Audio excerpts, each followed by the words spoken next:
What's going on, chat? Just give us a couple of minutes here and we'll be ready to go.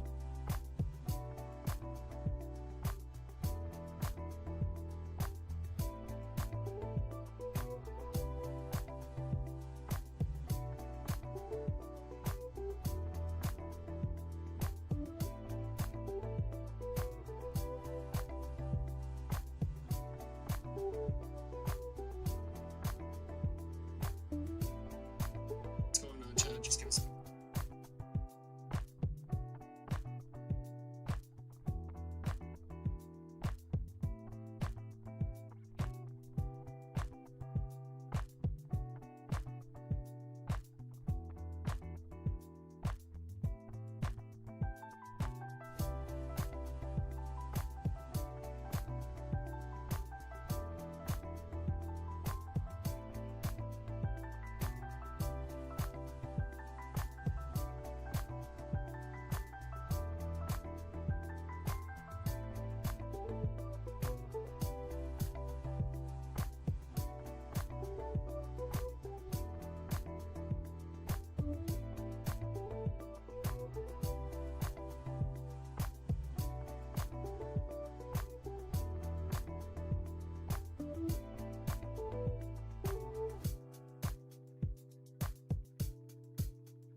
10, 9, Let's get ready, chat. 8, 7, 6, 5, 4, 3, 2, 1.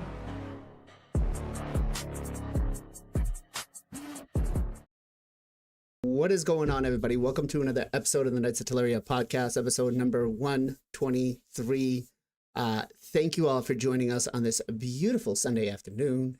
We got a lot of things to talk about today. We are short on a couple of knights that had to do some other things. One of them actually had some IRL things, which is unbelievably, just unfathomably upsetting because... Selfish. What? Yeah, exactly. Thank you, Zero. Thank you. I can't believe that we do anything else other than play Raid Shadow Legends. That said, we're going to talk about the buff that Gharol's getting. Kind of looks like it might be a Nias 2.0. We also got the buff coming to our boy Bambus. And I'm going to take a second here today and we're going to talk about the top 20 questions that are asked by the Raid Shadow Legends community or by players that are starting Raid. And I want to get your feedback because I think it's a topic that, yes, generally gets discussed by new content creators, but veterans like us, veterans from the community, I want to get the feedback and see, has our answers changed from the day we started playing Raid? With that said, though, let me introduce my co-host for today's podcast, starting off with the dab master himself, all the way from Texas, Mr. Zero Brew Zero. What is going on, brother? How are you? Yo, it is awesome, amazing to be here as always. And the fun fact is above me and below me is empty. So I got the whole right side of the screen today. Look out. You might as well just blow me up and make me big on this side. I'm kidding. Please don't do that. We don't want to scare the audience. But having a great week. Some bad news, but some maybe... sometimes change can be a good thing. You know what I'm saying? So that's what's going on. How about you guys? What's going on? Everything's going good. I got to ask, what happened after all the snow came down last week? Oh, so the first time I left my house in 8 days was yesterday. So we never... Yeah. Well, because first of all, we don't have the infrastructure to deal with it. And second of all, it was all ice. It wasn't actually snow. It was like the small slushy ice the whole time, or sleet, if you will. And so it basically just formed like this mega sheet of ice, and it stayed below temperatures. Um, and I personally have a northward facing house, so the front of my house never gets sun. So even on the days when stuff started finally melting out, we still had to dig out. It was kind of crazy, but yeah, we just Texas just shut down, no school. The What kid had we had to cancel our birthday party, but she had her birthday on Monday. She's like, "Well, I got the whole week off of school, and I got to work from home, and it was cool. It worked out." I got 28 inches of snow outside, and Oh I wow, went to work the next day driving a UPS truck, getting those people the packages, and we got another like 8 or 9 inches coming today, which is going to be that's wild. absolutely insanity. So you guys Yep. got a couple of inches there, and you shut down the whole state. Chat, Yeah, am basically, I and correct in people calling still them died. pussies? No, we know the problem here is we have these mega overpasses with all our giant highways, right? There's like I don't know 12 million people that live in the Dallas Fort Worth metroplex, right? And so we have where our interstates merge, we have these like 2 to 3 level whatever not roundabouts, but the connections between the highways and stuff. And because there's no ground there when they're lifting over the air, obviously they freeze like real fast, and they're very steep, so you lose control of one vehicle and the whole thing just shuts down. And people sadly here in Dallas do stupid stuff and get themselves killed, unfortunately. So we're good to shut it down like that. Like, trust me. All you gotta do is look up 2021 Fort Worth car pile up and see the hundreds of people got killed because 18 wheelers couldn't stop on the roads and they were just plowing into cars. It was ridiculous. Yeah, it was definitely a crazy, crazy snowstorm. Let's go to my neighbor next door, Mr. PJ. How bad was it for you, man? Yeah, we got a bunch of snow. We got probably close to like 20 inches. I just checked to see if we're supposed to get any today. You're scaring me. I don't think I'm supposed to get anything today. So luckily that passed or missed me, but looks like you might be getting some more. But I'm doing well. Chilling in raid. We got UFC's back last weekend, this weekend, watched some UFC. Also, I'm a big pro Call of Duty fan, so there's a Call of Duty tournament happening right now. So, or not right now, but like this weekend. So I've been keeping up on that, and yeah, should be fun to talk about with Raid, or should be fun talking to Raid with you guys. We got a bunch of shit happening, and should be good. Can't wait. Awesome. And last but not least, the guy who has no idea what the white stuff outside looks like or feels like, Mr. Gesto. I do know. I do know. You used I grew to. up in You New Jersey. used to, yeah. I grew up in New Jersey. But that was when it was okay for it to snow because, like, it was your kid and you missed school. It was wonderful, right? So Now they have virtuals nowadays. yeah. It's insane. Yeah. I'm doing great. Theodosia polled on my birthday last week. I went nuts. It was amazing. Thank you for sending anyone over there. I had a great time on my birthday last week. And I've been using her all week, man, trying to feel her out. I've rebuilt her about 6 times and just trying to get the best build on her, man. But man, I'm loving having her. Loving her. And I have a +2 Gharol. Oh, Nice. So That's gonna you be have a fun. +2 nice is what you mean. Any blessing? Nice killer. Nice killer. We got to put a death dealer on. I know. So let me ask you Kill a the nice. question. With the buff, would you think you would want to have maybe 2 of them? I don't know about 2 of them, but I know that those 2 are going to be my first picks. I had I'm already just done it, so I guess I could have kept 1. I don't know. I was whatever. just curious now that we have the buff, if like running 2 would be I absolutely think it only insane. helps in Siege, Yeah. Okay. really, but Gesto, I do want to say thank you because after watching you pull that Theodosia last week, I did the watched naughty it. thing and I pulled and I got myself a comas. beautiful, man, And I had a beautiful. 5-star. This guy was So good. and if it did not work out any better, I booked his alternate form, had 5 books, and they went into the 2 that mattered, the A3 and the A2. Awesome. So this was absolutely awesome. I had a 5-star so far. I was like, you know what? He got a Theodosia. I can get a Theodosia. I'm going to go for it. And yeah, no, I went and didn't get a Theodosia, but I got a Commodus, so I'm happy with it. And I do have a Yeah. Gharol, so we'll see how that buff works. Awesome. Let's talk a little bit about this summoning pool event that we got here today, where we can get Bissum, right? Or Falmond. We do have a couple of other champions in the mix, which are running for the Sacred Order. And Plarium is so generous to give us a dragon event with just Sacred Order champions over here. If I can find it. There we go.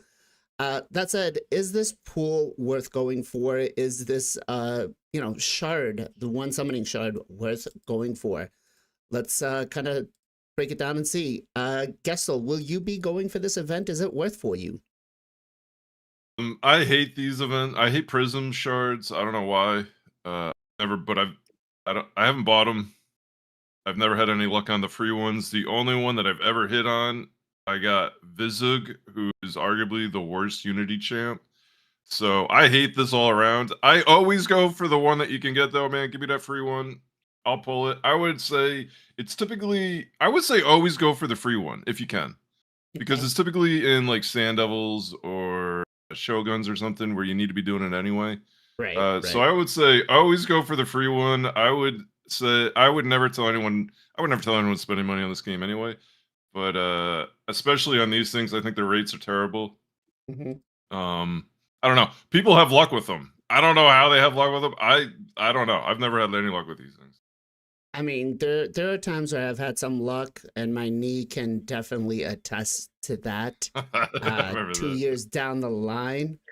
But yeah, I agree with you. I mean, I did pull my T-Ox from it last time. I just think the rate of pulling him, the mercy is too high. You get a 6% chance, and then the headliner chance, you get a 2%, which just doesn't feel, you'd have to pull hundreds, thousands of these things to get these specific champions. I remember I pulled for somebody, they spent $800, almost $1,000 pulling for the 4 Ninja Turtles, and we pulled like 8 or 9 legendaries, but not a single turtle, which was absolutely insanity. So yeah, I'm gonna agree with you here. I think the events themselves are worth it. Buying them, unless the pool is absolutely, like, if you put Titus in here, and everything I need to make a Titus composition, yeah, then you may have me. But other than that, I don't think so. Zero, what about you? Yeah, so I think anytime you have a shot at getting a Unity champion, regardless if they're good or not, it's always probably a good thing to at least get the free one and go for it. Again, I'm not encouraging people to buy money. I haven't spent money on this in forever either. But I have gotten lucky in the past on some some free pools and things like that. And the funny thing is, I was running up to the wire what was it, like a week or two ago, and got the free 40 shards. So I'm actually going to get 2 pools on this one because I'm going to go and get the dragon one. And I guess the event ended before I got my prism shard, which was weird that they did the timing of that so it would work out. Because I was mad. I was like, "Where's my champion?" I woke up the next morning. I was like, "Where's my champion?" And finally went in. I and don't saw, think they pull for you anymore. You actually can No, actually hold on to them. they I so think. if you what collect happened? it, before Yeah. the event is over and not pull it, then it will. But if you collect it after the event is over and just Yeah. let it run out and go into your mailbox, then they won't pull it for you. So that is the secret with that. Yeah. So anyway, I'm gonna have 2 free pools on this, and like I said, and we'll talk about Unity champions here, and of course, even if Falman or whatever, I haven't studied his kicks, I don't have him, but even if he's not the best Unity champion in the world, I do think, or for the Unity champions I do have on my account, that they do make a big difference, especially in faction wars, and we'll talk about Aragaz later because it's gonna make a major impact on Gharol. So, and you never know when you get a buff of a champion too, right? So, for that is me, very true. yeah, I think it's worth going for the freebie, and yeah, well, hopefully I get lucky. It's been a while since I've gotten lucky, so we shall see. We're just lucky some other people aren't here because they would make a comment on that. Chad, Yeah. what about you guys? Are you going for this event? Will you be pulling for prisms for either one? Are you going for the dragon event to just try to get that one Because it's not like I don't feel like it's going to be hard if you farm stage 20. It shouldn't be that difficult. And you never know. You may get a champion that you actually need. PJ, what about yourself? I'll be doing the event, kind of like what these guys said. If you can if you can get one for free, excuse me, definitely should try to get it. Especially if it's a SD or Shogun, like those are so good to do just for your account, like Gessel said. The other thing is like I'm doing the Titan event or whatever it's called, so we need the 50 points from it, and it's just a little bit more than that. I've also not really had any luck with the prism. I think I've pulled more again, and I've pretty much gone for like almost all the free polls we've gotten.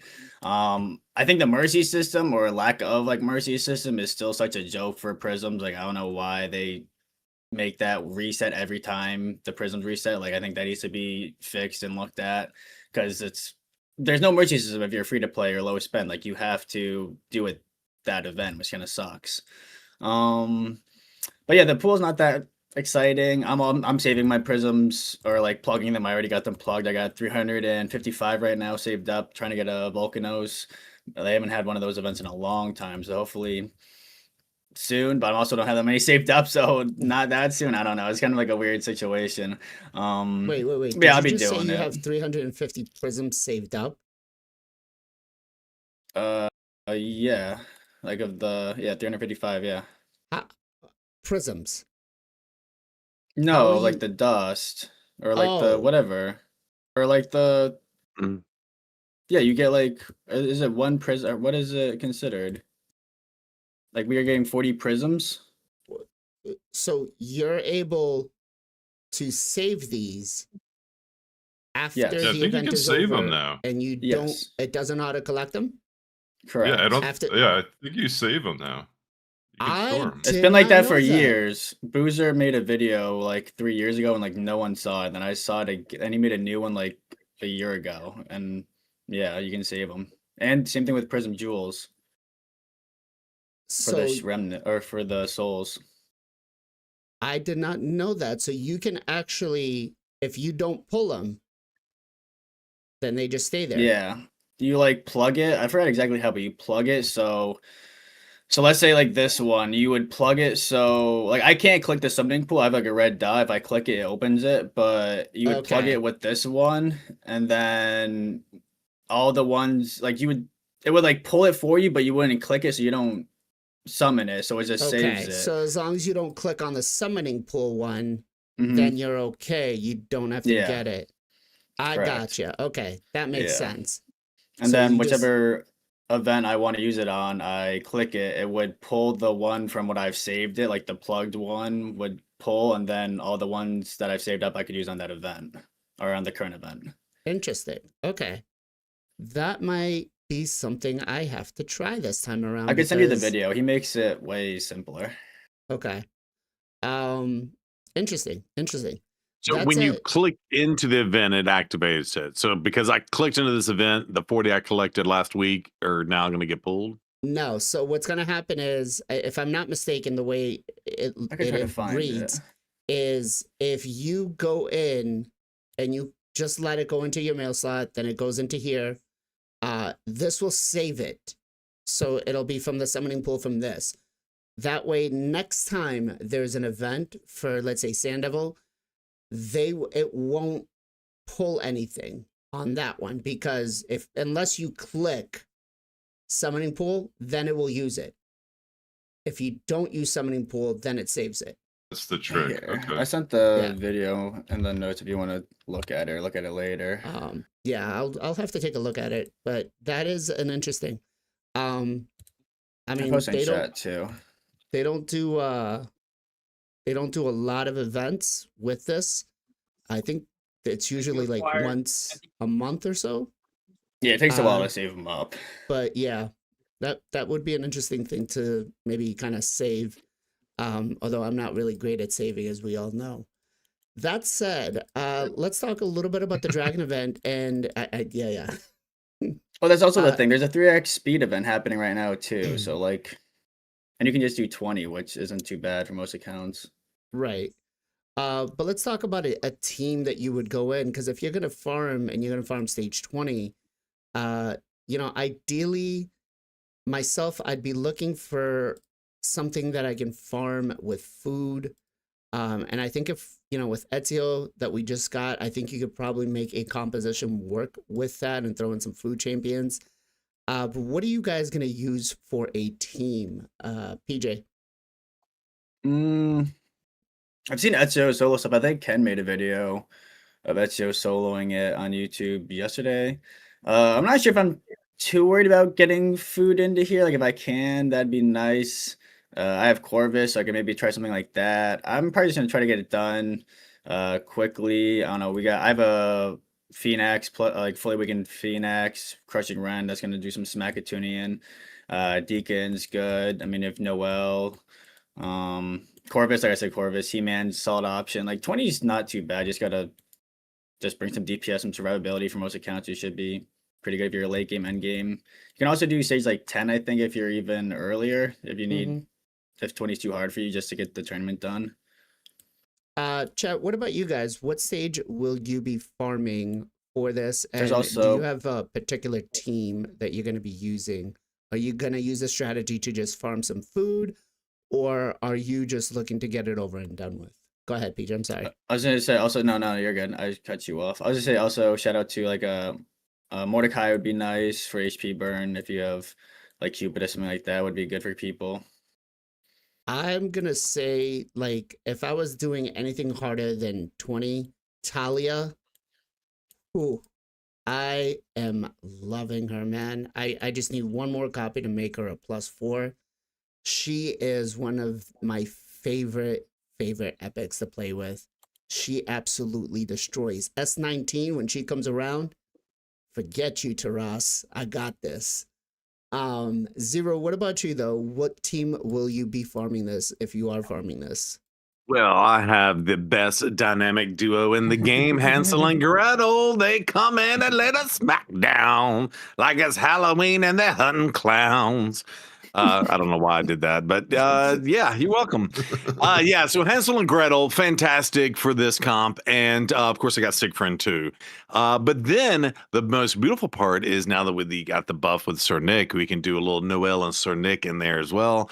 And you are golden. Siegfried, Hansel and Gretel, Nick and Noel, smack them down, make the dragon say, oh, hell. Okay. Sorry, it rhymes with Noel. Propus said we could get our Polaris to solo something finally. I don't know. That's maybe. Hopefully, which we'll talk about here in just a second. Maybe this next 2x might bless us with a 5 or 6 star soul for her. Gessel, what about you? I run Corvus Tio right now, and then food. Tio doesn't count for this. That's what I mean. So maybe just swap out Ezio for Tio, yeah. Tio, right? So Tio. Okay. I haven't really built him yet, so they give me a reason to build him. So I'll probably just do that. I guess with the food, you would have to kind of pay attention make sure to what food you're putting in. So, I made that mistake before. Keep an eye on that. Maybe just do epics, some of the epics there. Yeah, but that's probably what I'll run. Something like that. My Corvus is big. My Corvus can solo it, frankly, but it just speeds it up to have someone else there. Solo 20 or 10 hard mode? Oh, 10. Well, nah, I run 9. 9 hard just mode? So the affinity, but yeah, and I was actually going to mention some on that. I know 20 is the efficiency, but if it's 3x speed, like, don't you want to try to get some good speed gear? Like, I'm running 9. I run 9 all the time. Like, I don't know. I'm always looking for the gears still. I need speed gear, man. Like, I'm slow, bro. I need some speed gear. Yeah, I just actually rehauled my whole account, and I think like my fastest champion's 429 speed, and I'm like, oh man, that's not good. Faster than that. Yeah. Really? That's your fastest you can make it, or like with certain stats, with like stone skin or something like that. I can't. Well, that's pretty good. I can't just go stone skin's full good. in. Yeah, with stone skin, that's a little different. Oh yeah, 400 plus stone skin. Or first full stone skins or speed boost without stone skin. You'll get creamed. I mean, if you're that fast, you don't need stone skin though. I don't know. Have you seen what Crypto does? Crypto's Like even Oh with yeah, let's compare it Soulstone- to crypto. Yeah, No, but I'm I saying mean, like if you can make it faster, like if you could go 450 without stone skin or 429 with stone skin, like you should just yeah, go I like the still get 450. outsped. I still get outsped Oh yeah, you're not quite a gonna, of bit. course. But yeah. And then last but not least, we got this 2x coming. I think it is tomorrow for if I can open up the right tab. Where am I going? News. We got a 2x coming for tomorrow for the Deck of Fate to summon soul stones. Are you guys going to be going for this? PJ. It's a trap. No, that seems like an easy skip. Even if Okay. you're going for the whole Cassandra 5-star, which I would like to, you still can skip this. I believe there's only gonna be 100 points for that in there.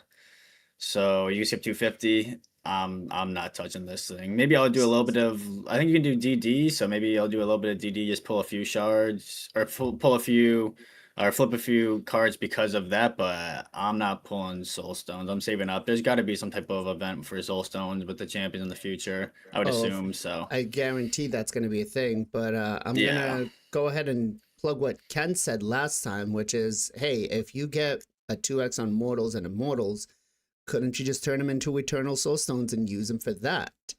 But that You with could, that, but I also like using those on the 50-50. that's true. But we will get the boosted chances for 5 and 6 stars on the Mortal one. So I think myself, I will go for that. Chat, will you guys be pulling anything for this tomorrow on the Mortals or Mortals? Zero, you said it's a trap. Yeah, it's a total trap. I mean, we've seen for the last 3 of these events that they have made, for the most part, most of these champions available. And one of those each time have been from a card flip event. And I think Freya was the worst one, where they only awarded us 60 points for shards. And so if they were to do that again for, say, Edward, and I think Edward is one of the better of the Assassin's Creed champions or something like that, you're going to need all the mortal soul stones or a hefty limit on your credit card, if you will. So yeah, I think specifically for this event, it's only worth 100 points.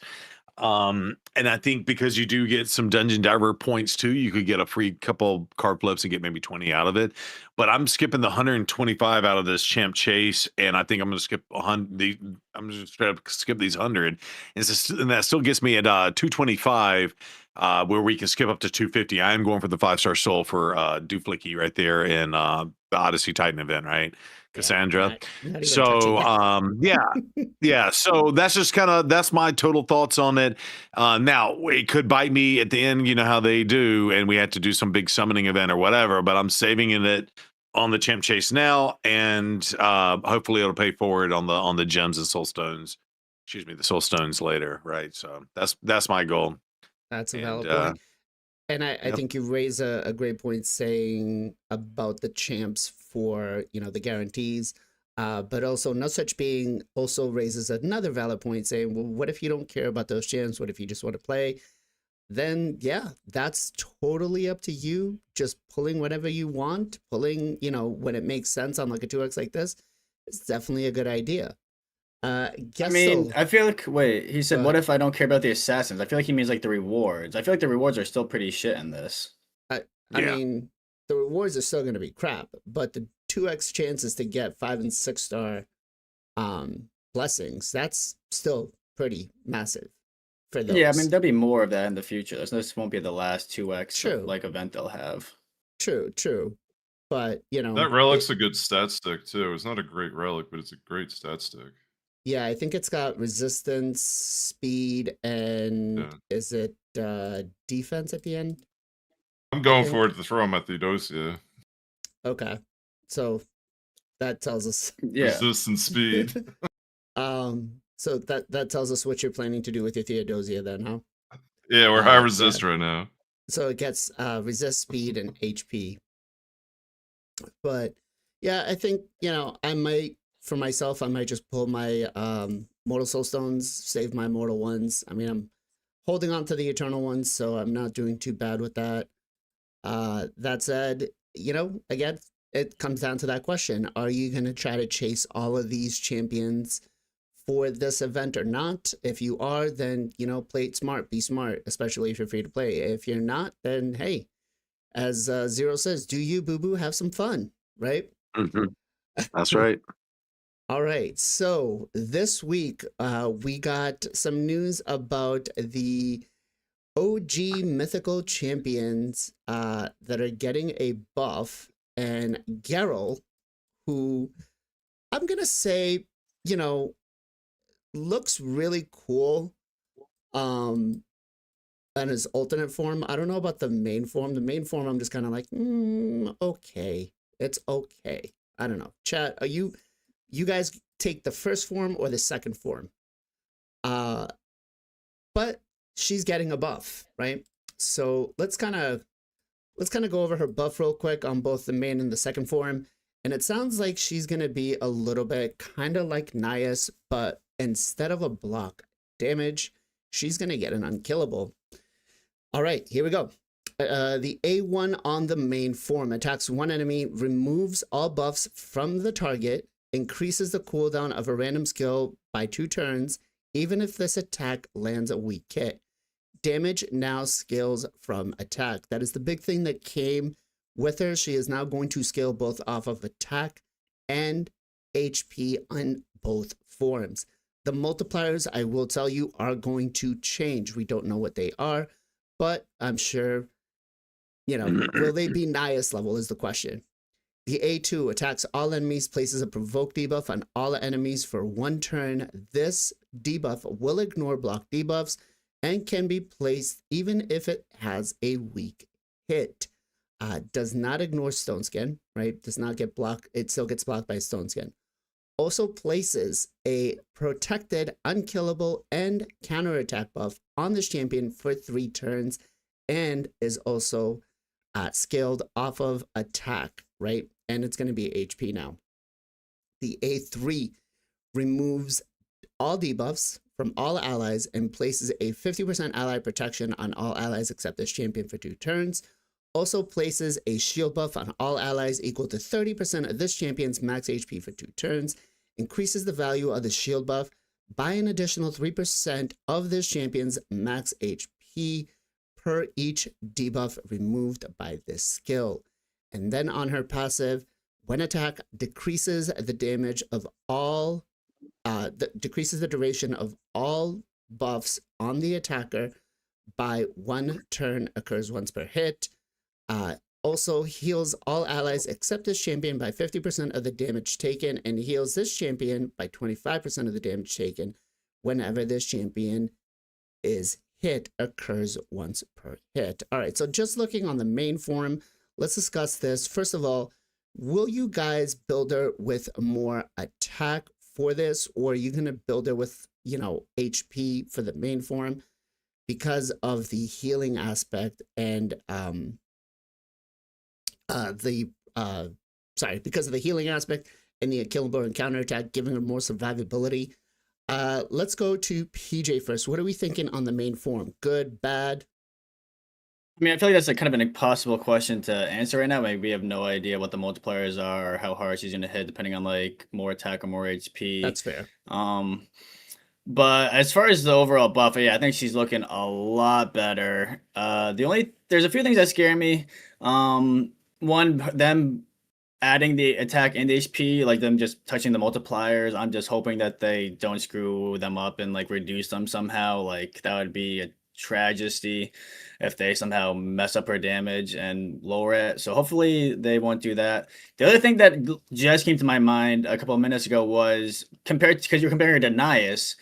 Nias, all this is on his second form, so you can't really lock him out, you can't lock him out as easily.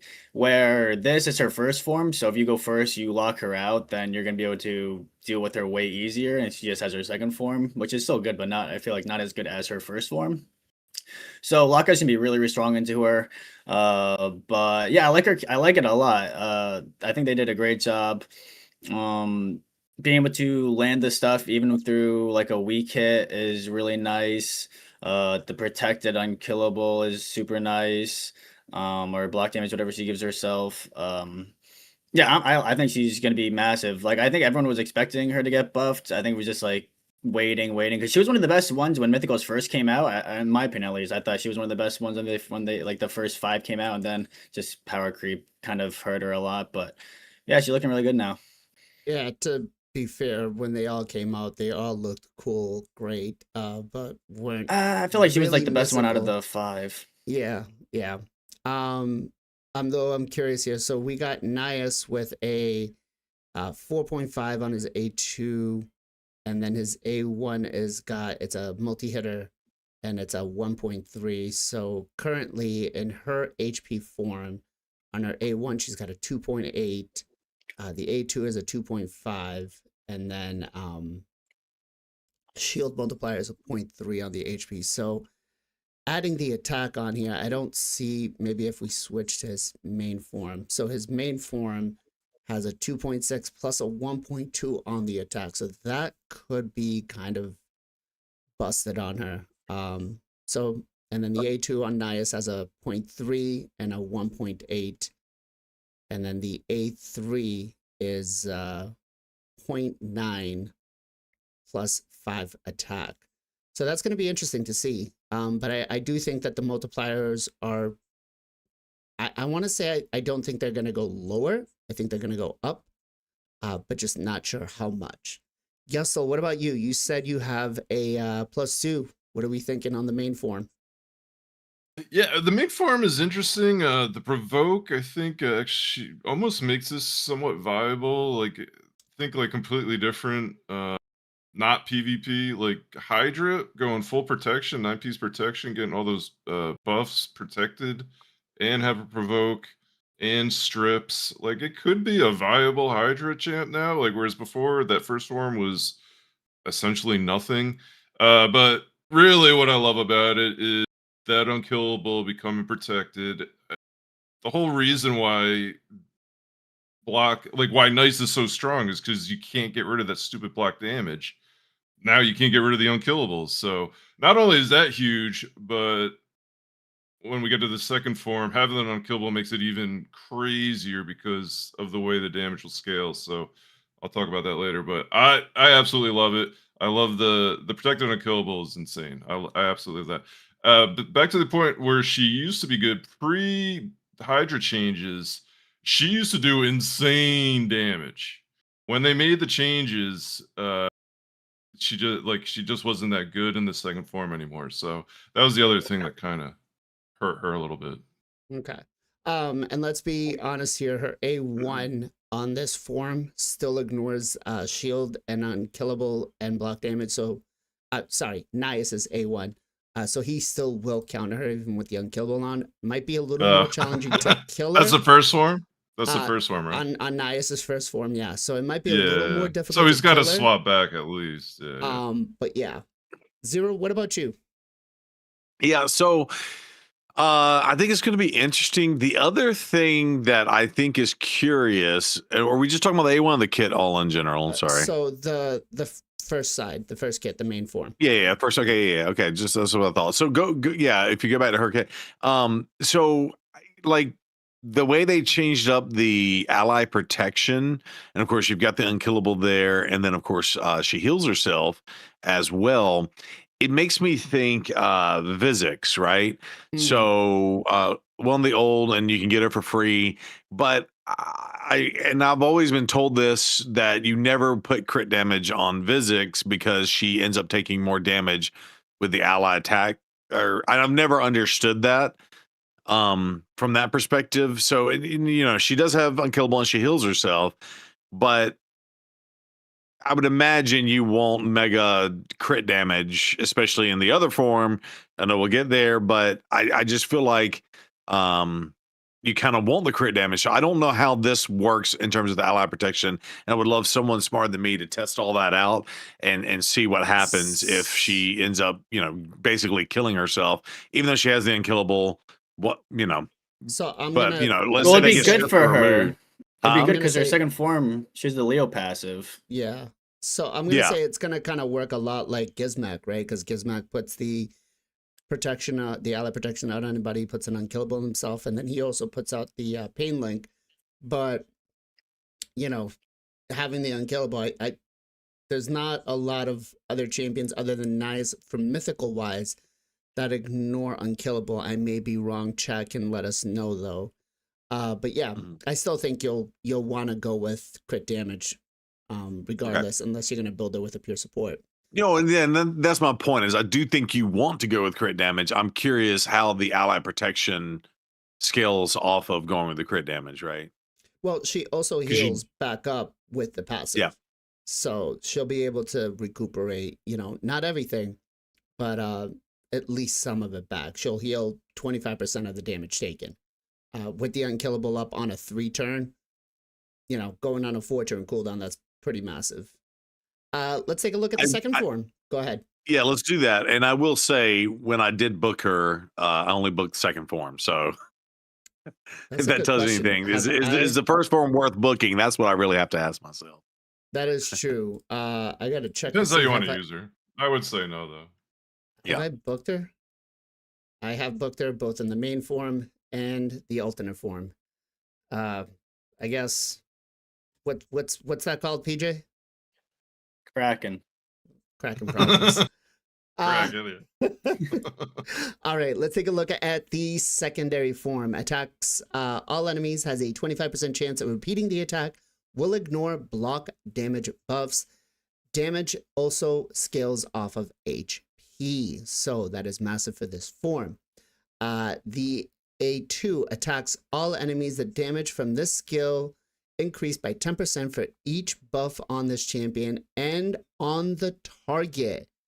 So this works kind of similar to what Leo does with the rest of the team, not on the target. So that's kind of nice. I was kind of hoping that they would go a little more towards Leo with the team-wise, but hey, we'll take that. Will ignore 30% of the target's defense, will ignore 50% of the target's defense instead if this champion has more buffs than the target. Also scales off of HP as well as attack. Whenever an ally on the A3, whenever an ally attacks this champion, has a 50% chance to team up and join the attack on the passive. Not the ally. On the passive. This champion inflicts 1% more damage as their HP decreases for every 1% HP. This champion receives less damage on their passive, on their HP as it decreases by 1%, by 0.5% for every 1 HP percent lost. And then this one is a hidden skill, which I do not like. I think this should have just been a passive on her, but hey, chat, you can let us know if this should have been a passive or a ally or a hidden skill. Removes all debuffs from the champion, places an increased attack, increased crit damage, increased crit rate on all allies for 3 turns, grants an extra turn. This skill unlocks when this champion has 3 or more buffs on them. When this champion has 50% or when this champion has 50% less HP. So I guess if you're running a lot of buffs on, you're going to be fine. It's on a 2-turn cooldown, so you should be okay. Does this keep activating with that 2-turn cooldown? Like, let's just say she's at 25% health. Okay. It just keeps activating? Okay. Well, so it'll go on cooldown and then it'll reset after. Yeah. Yeah. So that said, PJ, what are we thinking secondary form here? I'm curious to see your thoughts on the hidden skill. Yeah, I think the hidden skill in itself is, well, I think the ability is cool. I just, like you guys, I'm not sure if I'm a big fan of it being hidden. She's a mythical, like she should be pretty strong. Maybe they're just worried that maybe it has really high multipliers or something, but you're gonna get it back so fast. Like, I don't know. All it does is it gives you an extra turn and it removes all the debuffs, and then gives you increased crit rate, increased crit damage, and increased attack. The thing for me though is like you have to go into it with the 3 buffs, right?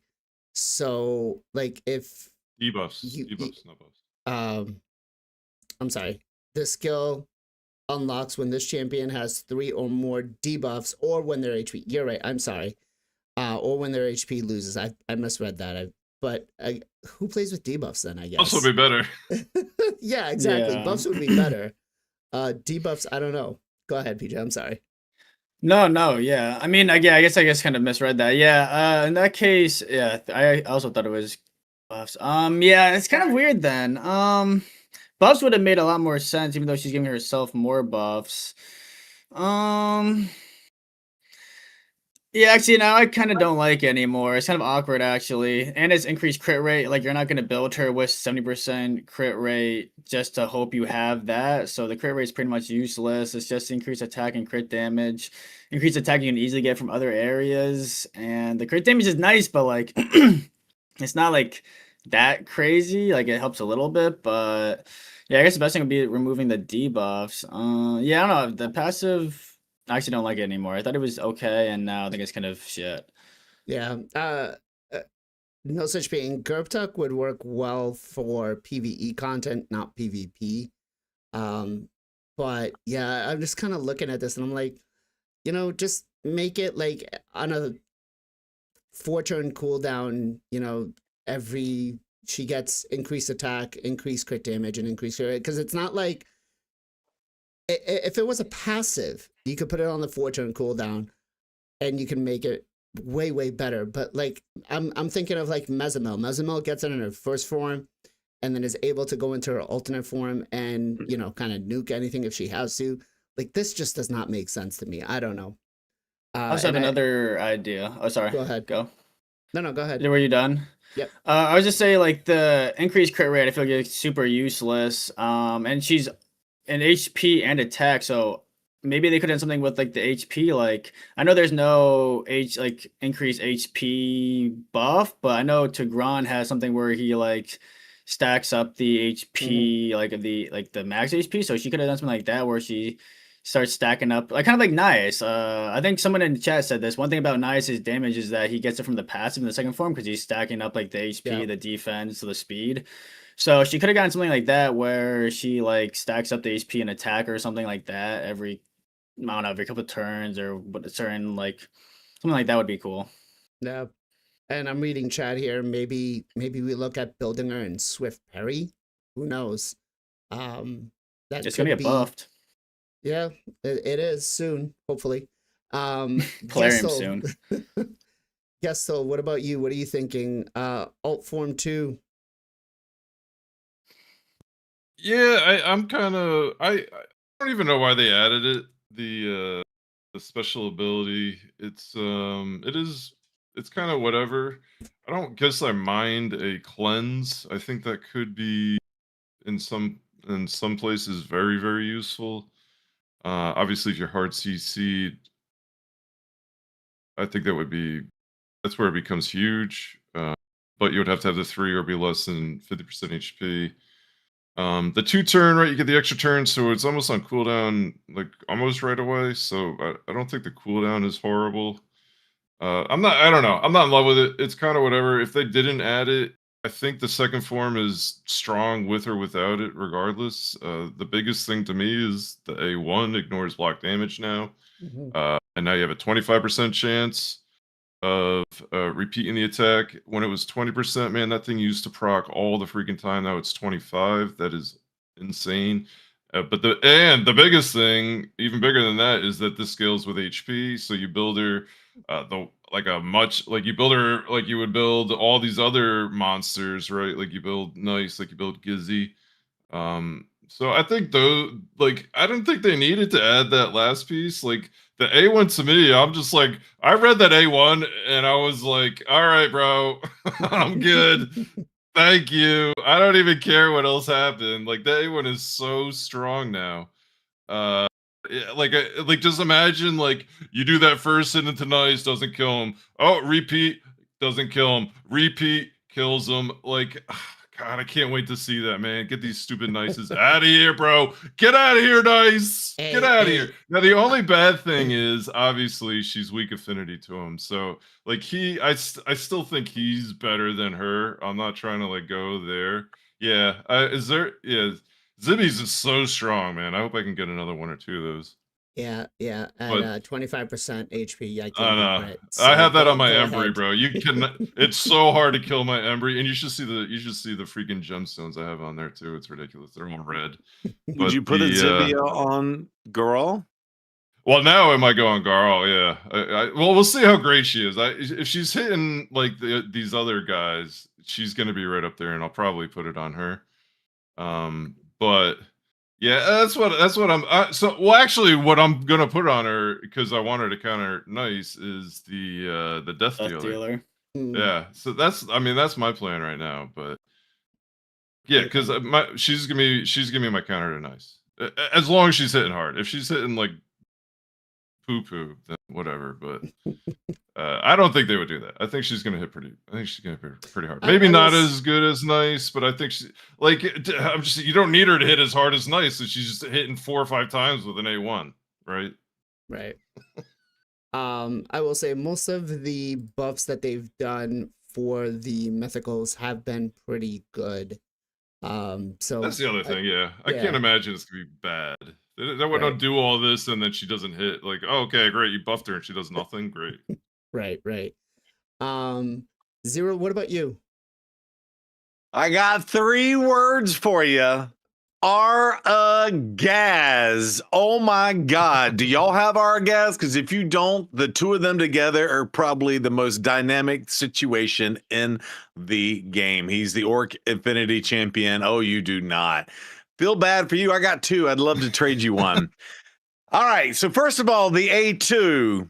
Click on the A2. All right. So you basically target her. It'll take her to 50% health, which will activate her hidden passive and put a giant juicy shield to make up for that to keep her alive longer.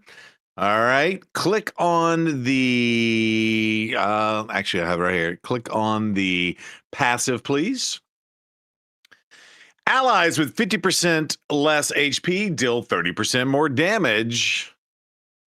All right, so you set that up, and then you go back to her card. And so what you've done is you've removed all debuffs. You put the 3 buffs on, gets an extra turn. Okay. This skill unlocks, blah, blah, blah, 50% left. So you basically use Argaz to set that up, and then you hit it with the A2, and you will ignore 50% of the target's defense if this champion has more buffs than the enemy target. So while I get it, crit rate is kind of a poo-poo buff, it is a 3rd buff that goes on her that's probably not providing anything to her. But if you have more buffs and you're hitting for 50%,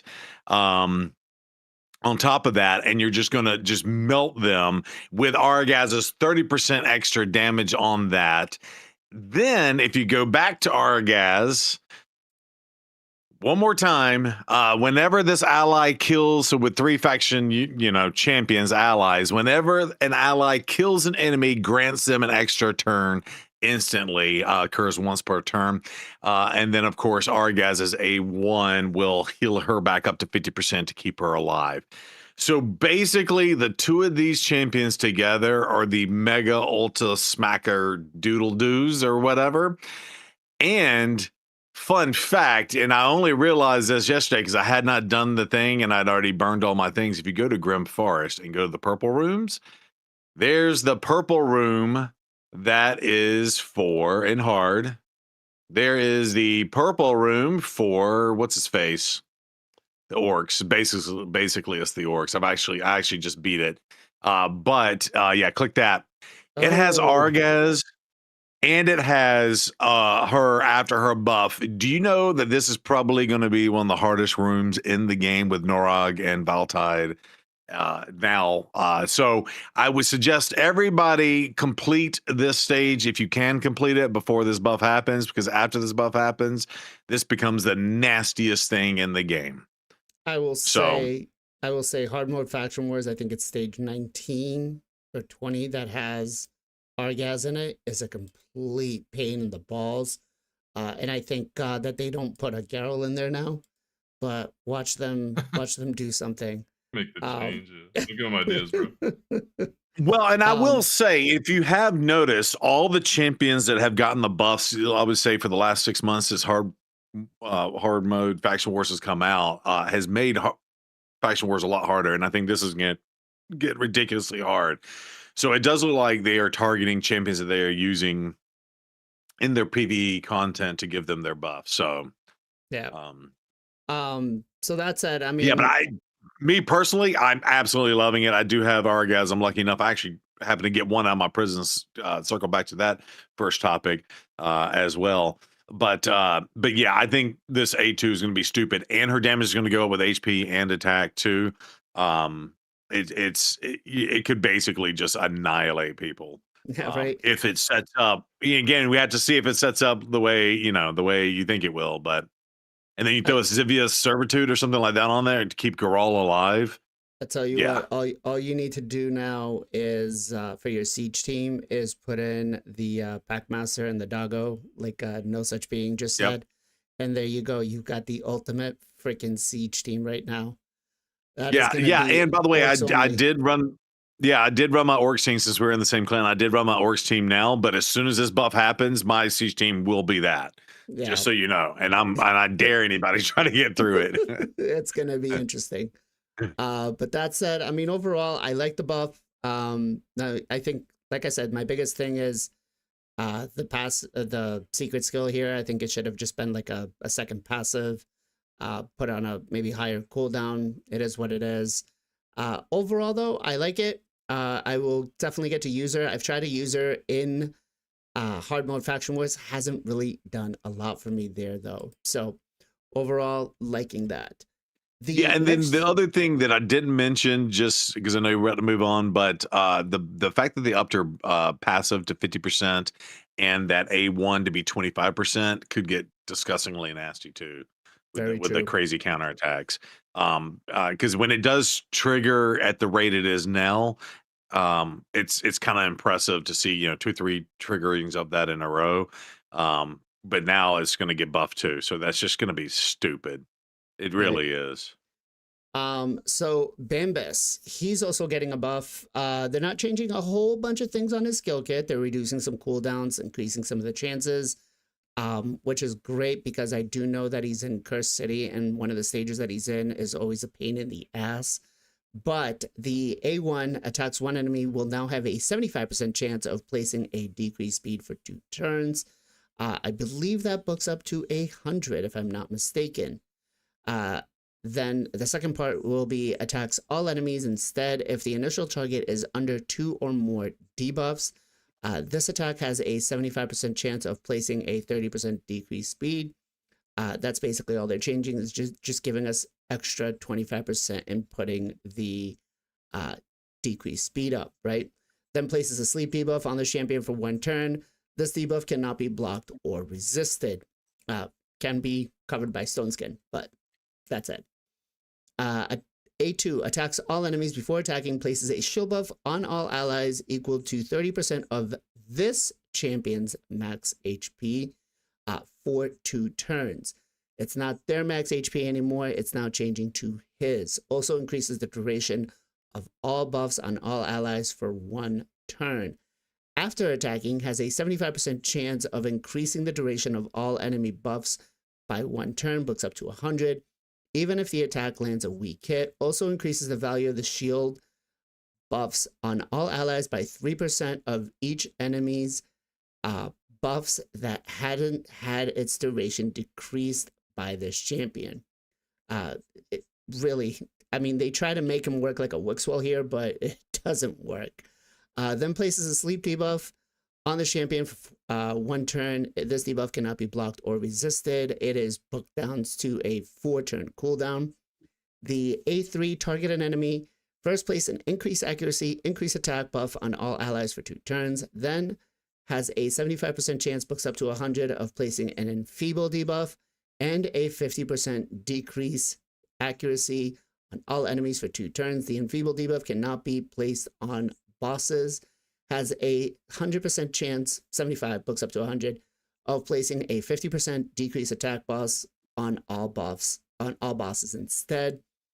Finally, puts a sleep debuff on him for 1 turn, cannot be blocked or resisted, books down to a 4-turn cooldown. Still doesn't read like a great skill, but I may be wrong. And then the passive here has a 75% chance of transferring any debuffs placed on allies to this champion while they're under sleep. Will not transfer, block, revive, stun, freeze, Fear, True Fear, Provoke, or Petrification, so no CC debuffs. At the start of this champion's turns, removes any sleep debuffs from this champion. The active effect transfers all debuffs from this champion to an enemy with the highest resistance. If sleep debuff was removed from this champion by this champion's passive skill or by an enemy attack, this cannot be resisted or blocked. All right, so that said, is this guy going to be usable for our accounts? Are we going to bring him out of the vault? For myself, I don't think so. He's great with the increase buff duration and the increase the shield shield size, but I don't feel like he's going to be close to Wixwell, right? PJ, what about you? What do you think?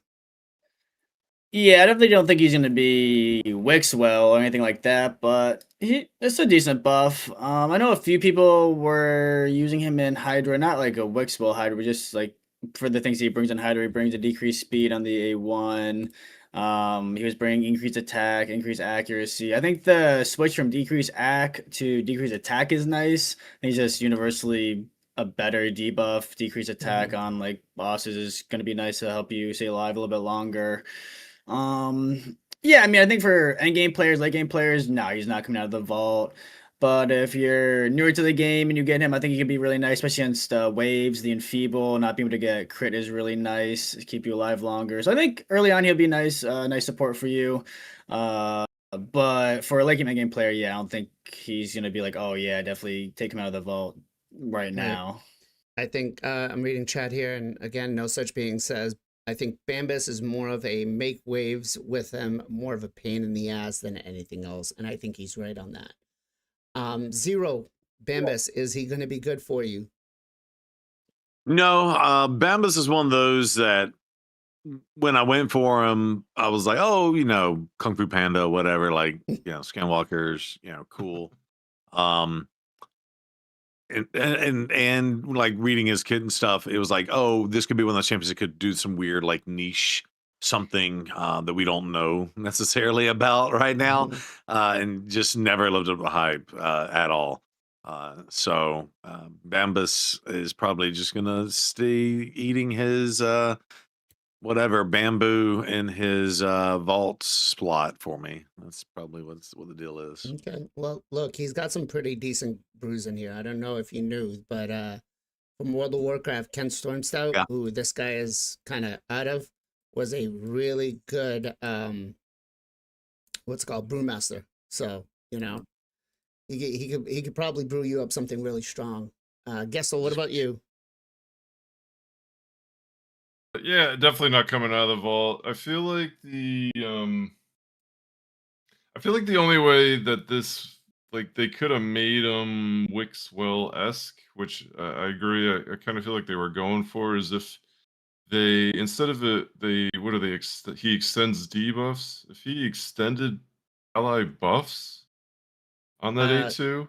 So the A2 then has a 75% chance. No, not the A2. Sorry.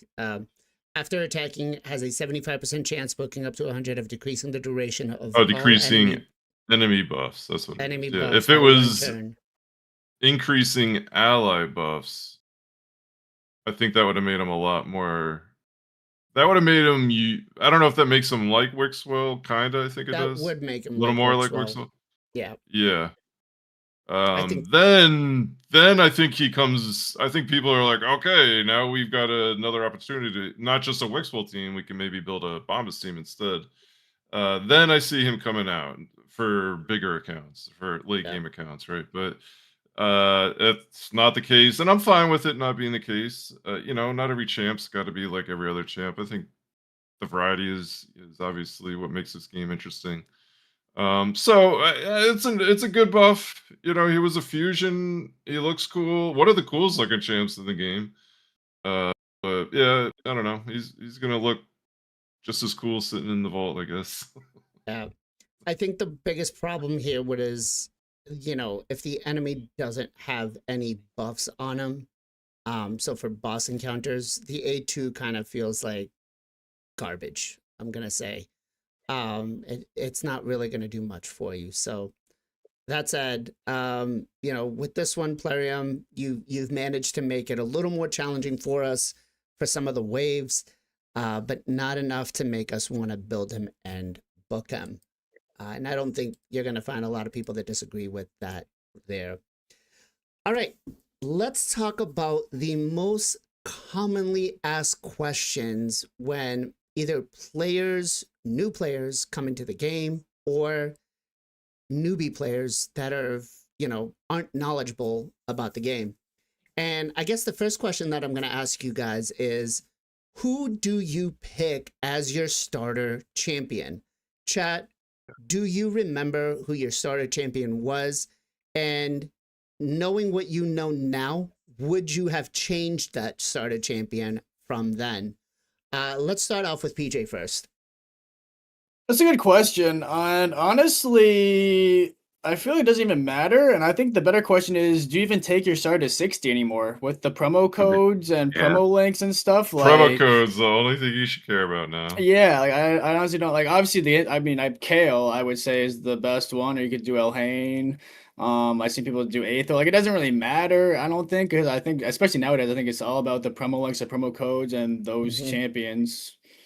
Well, everybody does get to start off with like a promo code that you can start in for a new champion. And I think Monkey King is still one of the more powerful ones, because you get Sun Wukong and he scales all the way into the end game best. But I think that is a very valid point. Chat here is saying Gaelic, Kale. Mine was Aethel. Okay. Gessel, what about you? What do you think? Yeah, I'm exactly what PJ said. I thought the question was gonna be which promo code. That is the discussion almost every day. I got some new one coming in. They're like, oh, I got the Elenaro, and I'm like, oh, have you spent any money? No, I haven't spent any money. How many days have you played? 1 day, and I'm like, start over. Yeah, start over. You can get such a better, you can get so many different champs. Tawanarok, Wukong, Thalen, I think are the 3 right now. They're all debatably great. Tawanarok's gonna be insane for you late game, not gonna be super helpful early game. I always tell people Wukong, man, because Wukong is insane early, insane mid, and is still insane end game. So I always tell people to go Wukong. Kale, I believe, in terms of rares, the original question, I think Kale's the best because it gives you the best opportunity to get the clan boss and or get to start getting some real damage on clan boss. So he's probably the best one just to take for that. So that's what I would recommend. I took Eleanor, I took Elhain just because I didn't know anything about the game when I started playing, and I just thought I wanted to play a ranger. So I took Elhain. I knew nothing. I used to play a hunter in World of Warcraft, and I was like, oh yeah, Elhain would be great. And then I realized how bad she was. And I was like, oh no, I'm going to Kale. But fun fact, these are some of the promo codes that are still active in the game. You can actually get the Cheshire Cat as one of them. Oh, that's a great one too, yeah. So Zero, what about you? What starter champion would you have picked? Yeah, I didn't know anything about the game either when I first played, and I just kind of read through their kits, and I kind of like the poisoner magic one, so I just happened to get lucky and pick Kale. Kale being the best one, right? Arguably. And we do get a lot of new players still. I think some of these promo codes and things are collabs, right? Ninja Turtles, now Assassin's Creed. We do get a lot of people that come into our streams because the 3 of us are streaming all the time, right? And so we get a lot of newbies come in and asking for tips and things. And to answer the other part of your question, I do think it is still worth if you take like Kale, to go ahead and get them to level 60 and spend your first gems to do them. And the reason why I say that is just because in the very beginning of the game, you really only get access to those rare books. And I think your starter champion can scale to do more for you, to start farming the gear and start farming the books and the other things to help progress your other champions a little bit faster. Is just kind of what I think. And for me personally, yeah, I think Sun Wukong is still one of the best champions to go for. There are plenty of good ones, and I can hear an argument for every single one of those that are up on the screen, except for maybe Tree Hugger. And I'd probably put Alice to the bed too. But Wukong, just the ability to revive in a fight is the difference in pushing even that early game account through. And then one thing, because I will slot him into other things like Doom Tower and things like that. And what's crazy is because he's one of the weaker ones, if you build him for all out damage, he gets targeted. And by him taking that damage and for the team and gets dropped, and then he gets, in 3 turns, he's back up and gets targeted again. It actually will protect your team throughout. So, and then of course, we all know how good he can be in arena and in other areas of the game, just because he is he's got a great kit and can hit really hard too. So he is the most versatile, and I think from beginning to end game champion out there is the one to go for. Again, I can hear arguments for all the ones. Desert Queen can do stuff that if you don't get a support champion, Monkey King's not going to help you in terms of the support you need, right? So, yeah, but yeah, that's just kind of my thoughts on your question there. Yeah, I didn't even know that there was this many active new player promo codes coming to the game. So that is pretty interesting. Although I will have to say, I don't know, the Cheshire Cat and Monkey are probably the two that I would say. The rest of them, I'm kind of like, not really. As for the starter champion, I say it would definitely have to be Kale, because as you scale up into some of the dungeons and stuff, poisons do more damage to the bosses, as opposed to the raw damage that you can bring in, because the account isn't going to be able to scale as fast as you go through those levels, right? So that said, I still think Kale is probably the best one to get. Not a code, it's a download link. Is it a download link? I don't think so. I think these are all he's talking about his previous message. Okay. Yeah. All right. The next question is, how do I get my first 6-star as fast as possible? Now, obviously, the dumb question will be, hey, spend some money, buy some 5-star chickens. But when you do go into, farming campaign, you look at trying to get the challenges down here, if I can get to them, so you can try to get the extra rewards. So I don't know, is there a secret other than just grinding with food in campaign to be able to get to that 6-star as fast as possible? PJ. I haven't made a new account in a very, very, very long time, so there might be some new tips or tricks, but I would say it's just grinding. Campaign, honestly. In my opinion, early game is, and people might disagree, but in my opinion, early game is the most boring part of this game. I think they need to, and I think they have been speeding it up and giving people more resources and faster ways of getting like a full team of 60s and getting their first 60s. But I think it's super boring just sitting in campaign, because that's really what you got to do, is just sit in campaign for a few weeks or a couple, and just champion train, get your first 60, then work on your next one, because there's such a huge power gap between like the 50s and 60s. Like you really want to get like a couple of 60s going. So yeah, I would just say just go to campaign. I mean, 12-3 is usually what people recommend. The highest age you can do, ideally brutal. I think another common question is like Nightmare campaign. They're like, they try to beat Nightmare campaign. I'm like, that's actually like really hard for early game. Like I know the rewards are good, but I wouldn't really worry too much about it. Just stick with brutal. If you can't do brutal, do hard. Just do, I guess, like the highest age you can. But if you can do those 12-3, would be nice. I know it's not like, I guess technically you get more XP on 12-6, but you get a little bit of silver. So there's a little bit of a trade-off there from selling the boots versus the shields. But yeah, I don't think there's any real trick. I think it's just go to campaign and hit auto and have fun. Okay. Gestel, from when you were, early on learning how to play till now, has your strategy changed at all? for how to get your fastest champion? Yeah, I don't know of any strategy. Maybe Zero will, because I think he did the free to play challenge last year. I did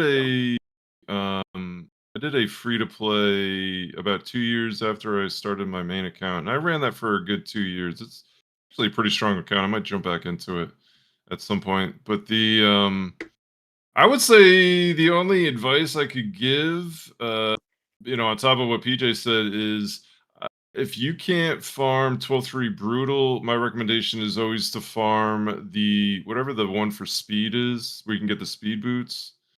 Run that stage and try to get as many as the speed, speed. Palace of Arabia. Yeah, that one. Yeah. Yeah, that. So I'd say I run stage 6, try to get a couple speed boots while you're doing it, and a speed set. That's always my advice. If you can't do 12-3, and do it if you need some speed boots, because it helps. I was like, I chime in 1 second. Yep. Okay, and also it's not that early game is hard; it's that it's boring as hell. It's just not hard. It's just it's the grind. It's just you sit there and grind, the full on grind. Yeah, and the other thing is, it's not. I'm somehow speeding up the game. You don't learn anything from just sitting in campaign and running campaign over and over and over, sitting in dragon and running dragon over and over. Like, you don't learn mechanics of the game that way. So like, I don't think that's gonna really be that big of a impact either. And people don't know about this game anyway. People don't know the mechanics in this game anyways. Like, a lot of people in this game don't know mechanics and the way that it's set up now. So, right. Zero, what about you? Yeah, so I think, and I did do the free to play, and it is nice to kind of go through that again, just to kind of understand, because I started in 2022, right, to kind of refresh myself. I will say, probably the biggest change that we had was the free gear change. So I think now is probably the best time than ever, because you are so limited in your silver in the early game too. Because you're getting 3 and 4 star gear, and it doesn't really sell for that much. But the faster you can scale your output, the more you can advance, right? So having the free gear cleanse, I think, would be better in 2026 than it was for me in 2025. Not a gear cleanse. You don't want Plarium Gear doing a gear cleanse. Gear swapping, cleansing out the crap gear and putting in better gear. Sorry. If Plarium does. So. Yeah. So I keep saying gear cleanse, whatever. You know what I mean? The free gear swap. And we did get the monthly free gear swap, right? And I guess that, obviously that's gone away, but we did get it. So like, it was a 3-month competition with the free to play series. And then I think basically, once a month after the first 3 or 4 weeks, we got a free gear swap, if you will. And that made a huge difference, right? Because Alice was the legendary that we got the free legendary out of the rip. Plus, I had Sun Wukong, and just being able to swap out that gear is huge. So I think that's one of the biggest keys. And then, I think, you just take Kel, go ahead and get him as fast as humanly possible. Spend your 800 gems, buy the masteries, and get him up, and then start farming the other ones. And then hopefully you start with the new player code as well, where you get some of those epics. I think that's what Freak was saying as well. And someone else said Ugo was a really good epic. I think you actually go, and that's what I did. I pivoted and started doing my epic champions, and I did Tagore. I think Tagore is really good as a reviver, some protections and things like that. So really what you want to do is essentially get your rare, and then focus on your epic, and hopefully it's an epic that'll give you some support if you have a nuker. Kale's technically a nuker, right? And then from there you consider your legendaries. And then I'll also say, don't forget, you can leave a legendary at level 50 for a while. You're not going to get the books to book them anyway.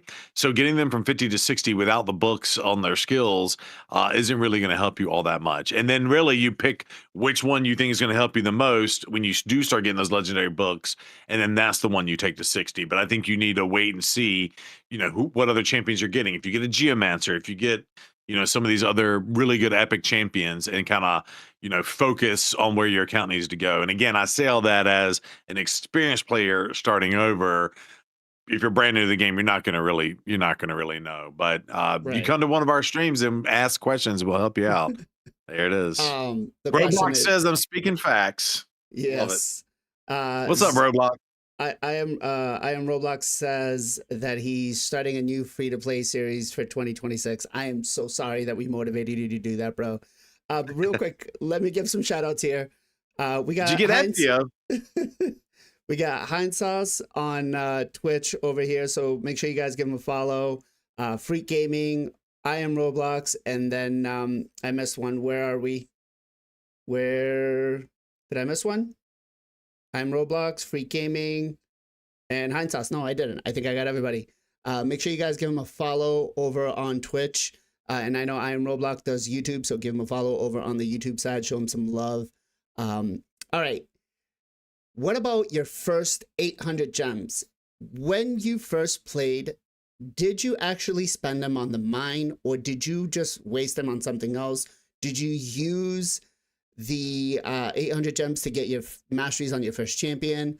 And then what would you say now? What would you do with your first 800 gems now? PJ. Ooh, tough question.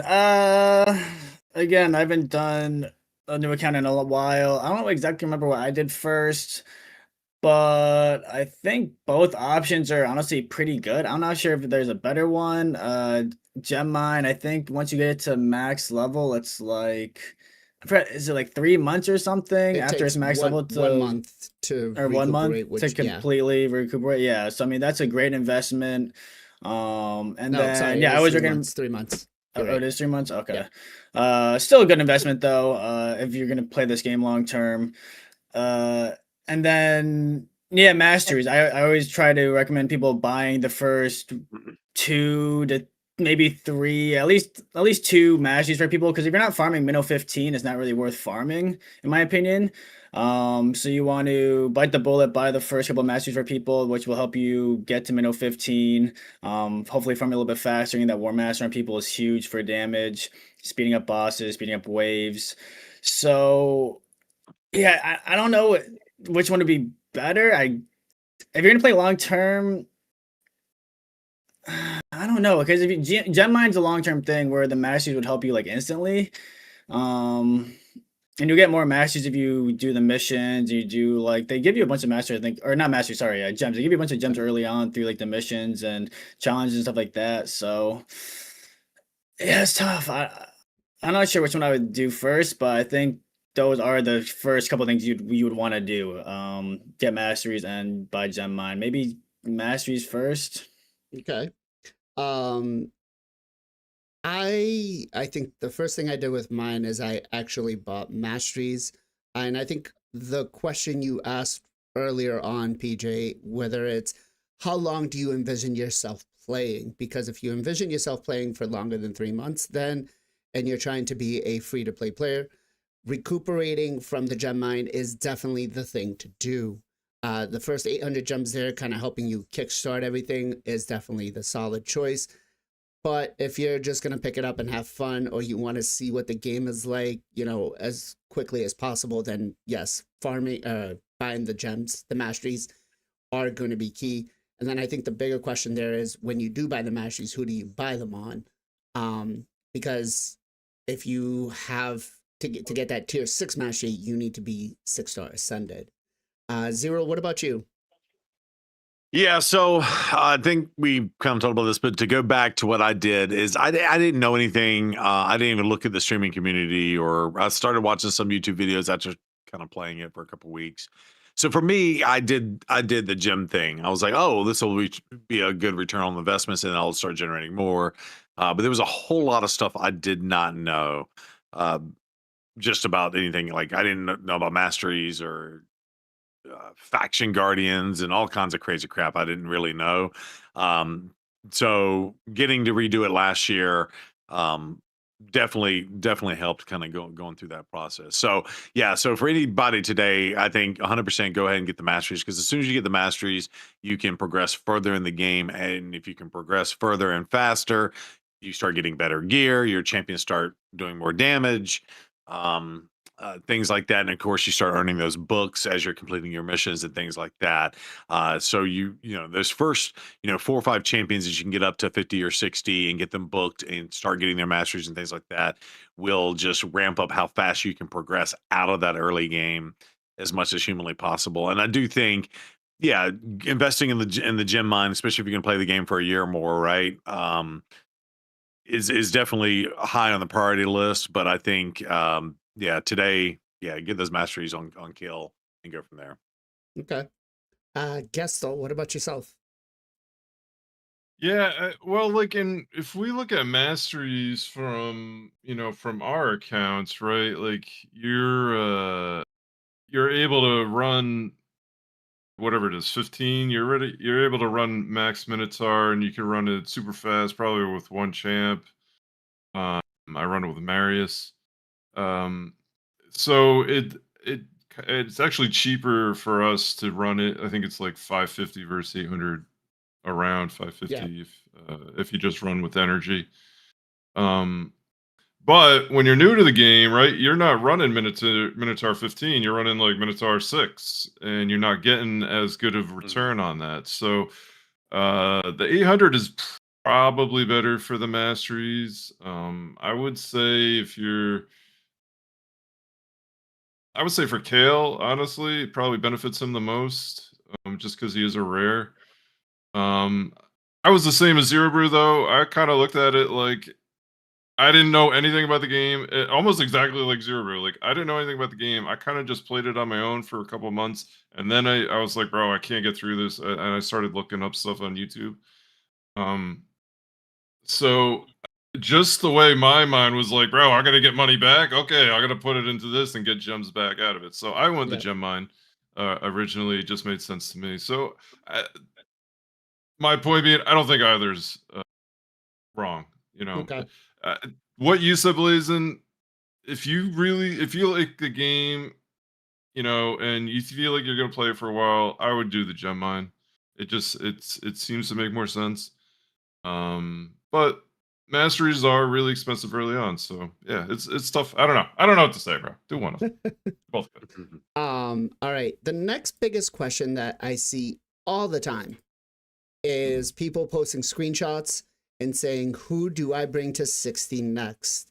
And I think this is a very complicated question, mostly because it really depends on what you like to play and what you focus on.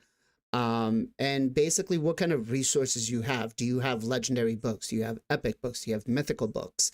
And I think the champion pool has to be it. But what are some of the tips and strategies that you use to figure out which champion you're going to work on next? You're going to max out.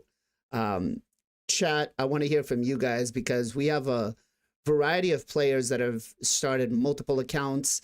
We have players that are just at the end game, don't even touch any new accounts. We have some free to play players, which gives us a different perspective for everything. But PJ, when someone asks you about what champion should they bring to 60 next and max out, what's the tips that you would give them about how to decide for the champion? Do you tell them yourself, or do you just say, based on XYZ, this is what you should do? Yeah, like you said, it's a really hard question. This game is so dependent on what you want to do. I always say, like, ask yourself where you want to work on, what content you want to be, what do you want to improve on, and then you can go from there. If you're an early game player, I guess generally clan boss, you want to work on clan boss, get your clan boss team better.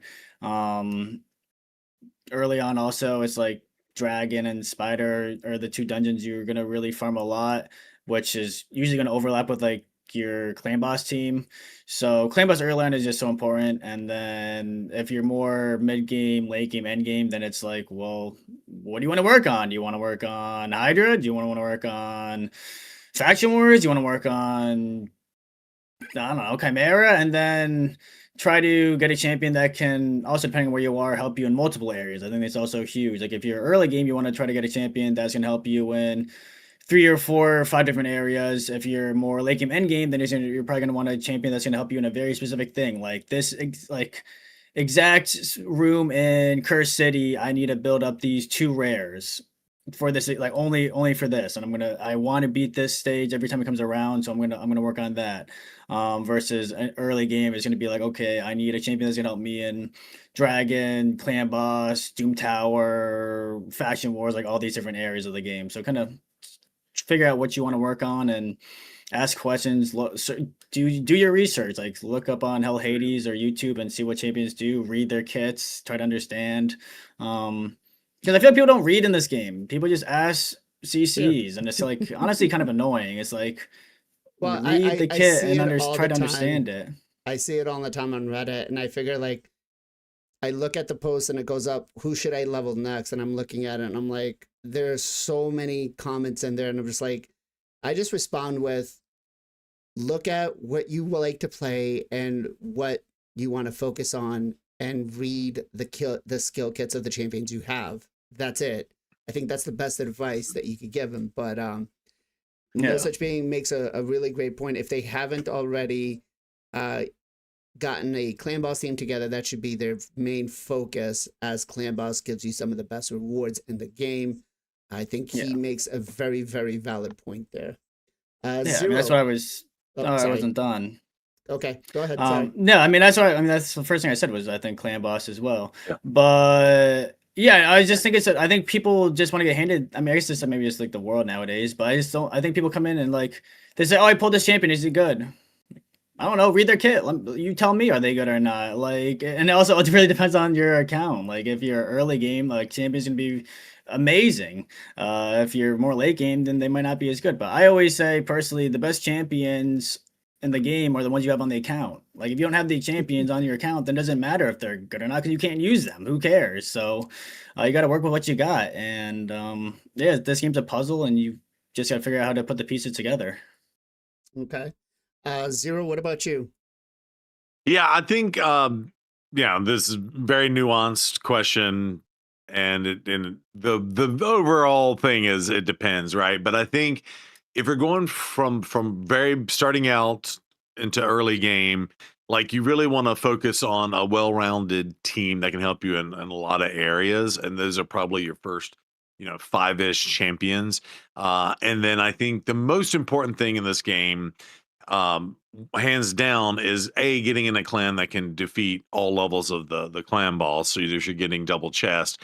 And the faster you can get to the Ultra Nightmare clan boss, I mean, that's the biggest progress you can make in your game whatsoever, right? Where you can potentially get up to 11 sacreds a month and a bunch of voids and this side of things. Plus you're going to be farming your books and things like that out of that area. So yeah, as you're in that mid game, like I think your first 5, and if some of them can cross over and help you in clan boss, that's fine.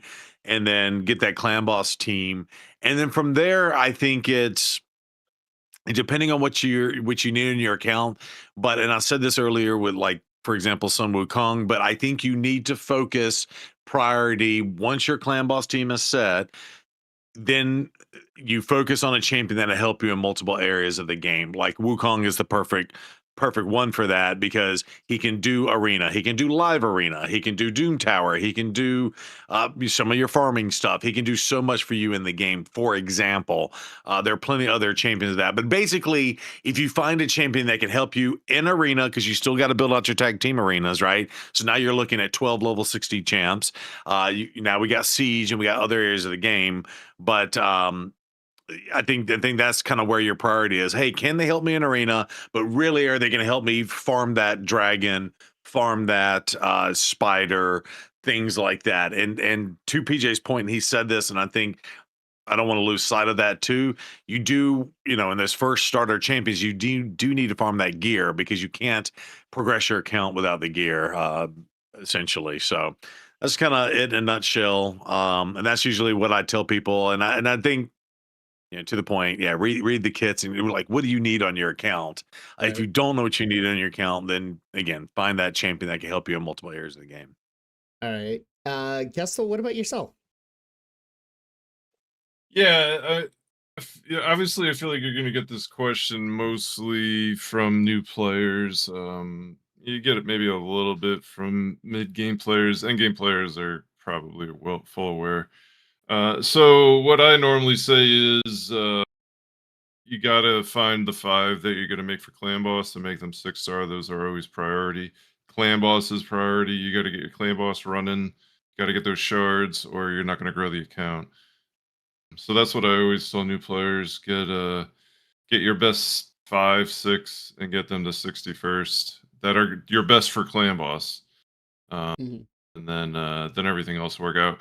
Kale's a good one to make 61st, I feel like, just because you can do a lot of campaign farming with him. He's obviously going to help you in clan boss. And the other thing about building up the rares early and epics early is you're able to send them cheaply and book them a lot easier. It's great to get all these Legos, but you're not gonna have the resources to like fully utilize them, especially early game. So that's another good reason to build up the blues. It seems kind of weird, but it's cheap to build them, and they are pretty good early on. There's a couple of really good ones. All right. So that's my recommendation. Yeah, I think we kind of hit it on the nose there with, Clan Boss being the most important one, and then just kind of, do a little bit of homework, look at the champions kits and see where you want to focus on to next, and that champion himself. Because eventually, if you don't learn how to play this game, you're not going to know anything. You're not going to know how to build the champion. You're not going to know how to synergize the team together. So having some basic knowledge definitely helps. The next question here, and I don't know if it's a funny one or not. How do you beat Raid Shadow Legends? Now I'm not even gonna look at chat here because I know what they're gonna say. But that is a commonly asked question of the new player base that comes in, and they ask, how can you beat Raid Shadow Legends? PJ. I'm gonna take this as a serious question and not a joking question. And in all seriousness, there is no beating this game. This isn't a game that you start to beat. It's a lifestyle almost. It's a commitment. Like it's not just a game. It's like a way of life almost. Which I don't know if it's good or bad, but it's not a game that you are like, okay, like, cause some games there's a start line and an end line. There's like a story mode. Like you start here, and then after you beat a certain amount of bosses, and after you beat the final boss, the credits roll. Game's done. You can replay it. You can maybe do a harder difficulty or something, but pretty much the game's done.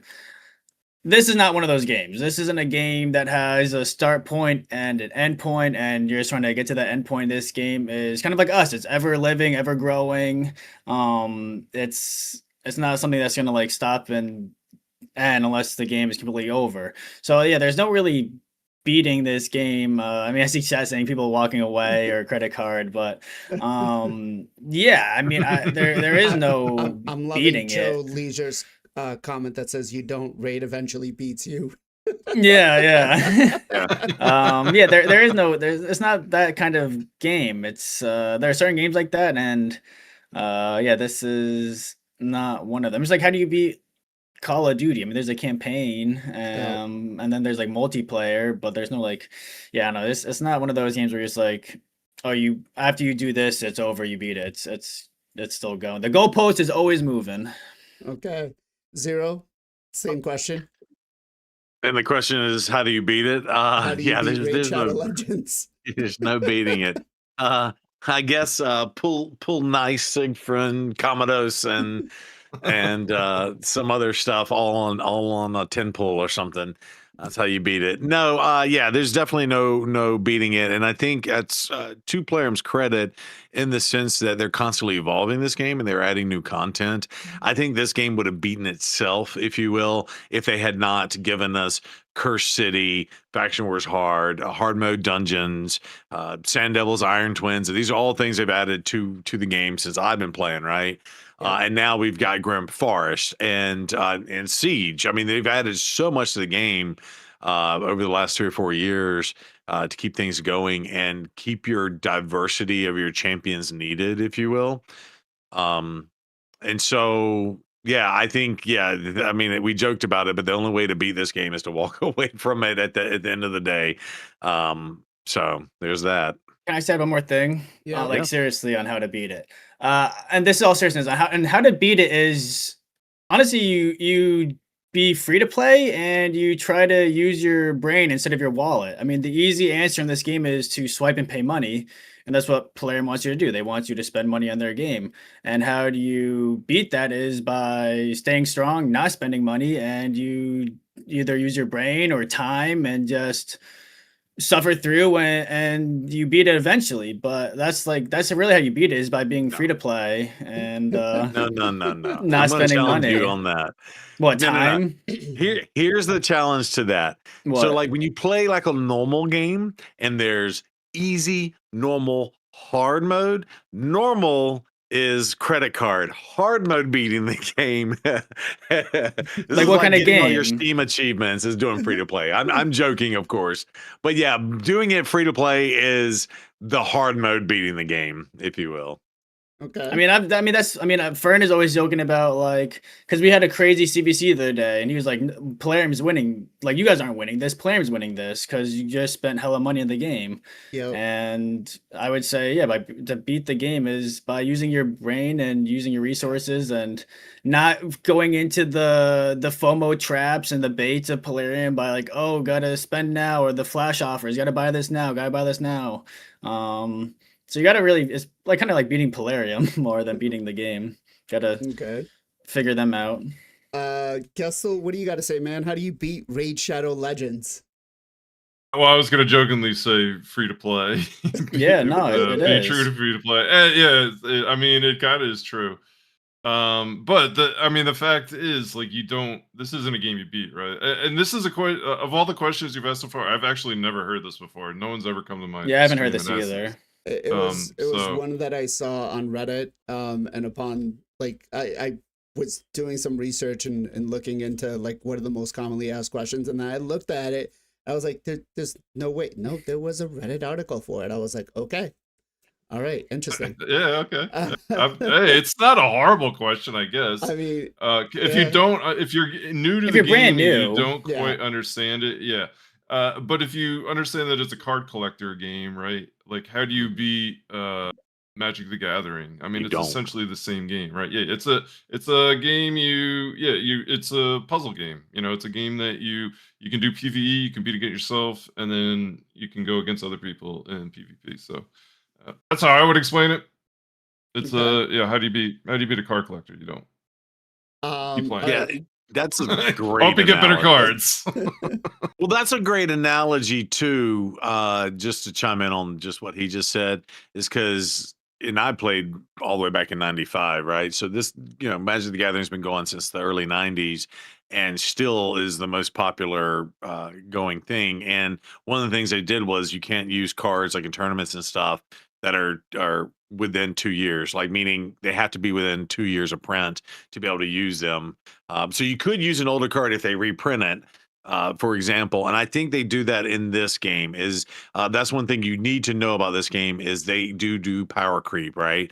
And yes, I said do. But power creep in this game is essentially Magic the Gathering's mechanic of, hey, if we don't print it, you can't use it in a tournament. Yeah, you have the champion, but you can't really utilize their mechanics in this specific thing. It was almost the same thing as like, hey, cool, you got these older champions, but they're not relevant in today's meta because we've added all this gear, and we've changed the rules by adding gear. We've changed, it's the same thing like Magic the Gathering dropping a new thing and they entered a new mechanic into the game. I'll never forget that. I spent hundreds and hundreds of dollars in Magic and added slivers to the game. It's like they had one sliver. It's like, you can't block this sliver unless you have other slivers. It was like, well, I didn't buy any of the slivers because I spent all this money on this other stuff. It's stuff like that. So just know that going into this game, there is power creep and you do constantly have to grind. Okay. All right. And then I got one more last question for you guys. Do you think you could re-roll and start another account and actually play it like you do your main account and develop it to become a main account? Basically, start over from scratch. Can you do that again? Do you think you would be able to, PJ? Like joining the game as it is now. Start a brand new Raid Shadow Legends account as it is and play it. Chat's like, nope. Do I get my money back? T-Bone. T says. I mean, it's weird because nowadays it's a lot easier. It's easier and harder to start in a new account, I would say, in certain areas. Like it's easier because of like we were talking about earlier, the promo codes, the free links you can use. There's a bunch of like gear swapping. They added just like I know they did add more. Like there's like the arbiter mission thingy or the little TV show thing. Isn't that still in? You can get the energy from that. So they've definitely made early game easier. Call the arbiter. Yes, thank you. They definitely made early game easier. As far as that, but it's just like they made it harder as there's so many more temptations to do things. So if I had the knowledge I had now, I think I could do it, but if I was a brand new player with no knowledge joining the game now, it would be very overwhelming. There are so many keys. There's a million different keys and like different tokens. What does this key do? What does that do? What is this currency? What is that currency? So I would say if I'm taking the knowledge I have now as our new account, I could do it, and I think it'd be good. It'd be fine. But if I was a brand new player with no knowledge coming to the game now, it would be really tough. I would think. Okay. Gestel, what about you? Could you start a new account in Raid Shadow Legends right now? It would depend on the circumstances, I guess. Like if my account just disappeared, like got hacked or whatever, it just disappeared tomorrow, I probably would not, just because I'd be so upset. But if it was like, hey, we're doing a free to play series and we're gonna, blah blah blah, we'd love to have you a part of it, and I don't know, maybe it would like, I don't know. It could be beneficial to me in some respect. Maybe I would, Okay. but I don't have the time to put into like building a whole nother account. So I don't think I would, knowing now what I know. Like if like my account just disappeared and I'm like, you know what, I kind of I want to keep playing. Like I love Raid. I want to keep playing. I don't think I could do it, man, because like I've had that, like I've had that pinnacle, like, and I know how long it would take to get back to that point. Like it took me 6 years to get to this point, and I spent money on it. Like no way, there's no way I would ever get back to this point. So I think it would just be too like it'd be too difficult. You've been there, you've been at the top, bro. Like, how am I gonna like not do it? I'm at the top. Now, if I go back down. yeah, but if I like say I understood as much as I do about gacha games now, 6 years ago, would I still start? Yeah, I think I would still start. I enjoy it, man. I enjoy the collector games. Okay. I would be way smarter about it though, like way smarter. So, in terms of spending, I was an idiot early on, a total idiot. Okay. Zero, what about you? Do you think you could start a new Raid Shadow Legends account? No way in hell. Now I did the free to play series, and you put a competition over that, and you feel like you're letting your team down. We did like a 50-50 split of the content creators participating in that. And so if you're not out there, trying to hit top 10 or whatever, you feel like you're letting your team down. I'll say this again, to what Gestel said. A lot of money, time, energy, and sweat has gone into this game. And at some point, yeah, if like Mike, to use his words, if my account got hacked and lost, or they said, Zero Brew, you were cheating, we're deleting your account, I would probably sue them for how much money they've taken from me. But two, yeah, I don't think I could do it again. And I think, to the point, it's like you've already gotten as good as you've gotten. And plus, you're kind of like invested in the champions that you kind of fall in love with. And it's weird because it's like, oh, I have this love for this champion. I really love using this champion. And then you may never pull them on another account. And it's like, I remember back in the day when I had blah, blah, blah, and they were amazing for this, and I don't have them anymore. So you're going to have this sense of loss and stuff. And then the other thing I'll say is, and I don't want to make it sound bad because there's a lot of content creators who love to do the free to play series, and I think that's very important, especially for new people coming to this game. And I will say, for me personally, I actually like games, not gotcha games, but like games if they have a really intriguing beginning, early, mid game vibe to them. Um, in terms of like the complexities or whatever, I do tend to restart and replay games like that, whether they're like, Survivor, city builders, or things like that, different genres, right? And so I'm one of those people who do like to replay games and have reinvent the fun of that game. This is not one of those games. This is one of those games that is a grind. Like, you could spend 18 hours a day on this game easily. The only 6 hours is that you're not spending is when we're sleeping, right? And technically, with RSL Helper, you could do it while you're sleeping too, right?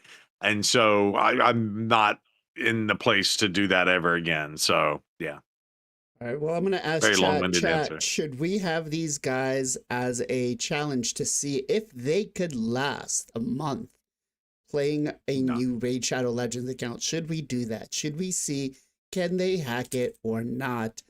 I would love to hear the chat, what they have to say. Everybody on YouTube that watches this later, let me know what you guys think. This chat's already saying, nope, don't do it. Don't put him through that. We like him too much. But there will be that one guy that says, no, put him through it. Like, why not? That said, hey, PJ, where can people come and find you? MXPJE on Twitch and YouTube, stream twice a day, every weekday. Come say what's up. Awesome. Zero, what about you? Zero Brew, Twitch, and the YouTubes and we do streaming on Twitch every Sunday, Tuesday, and Friday evenings, 8 p.m. Central Standard Time. Awesome. Gessel, what about yourself? I have Gessel Gaming on YouTubes and on Twitch. I stream Sunday through Friday, 2 o'clock to 7 o'clock Pacific Standard Time. Awesome. PJ, what you got for a shout out for me, bro? We're gonna give a shout out to Shinny.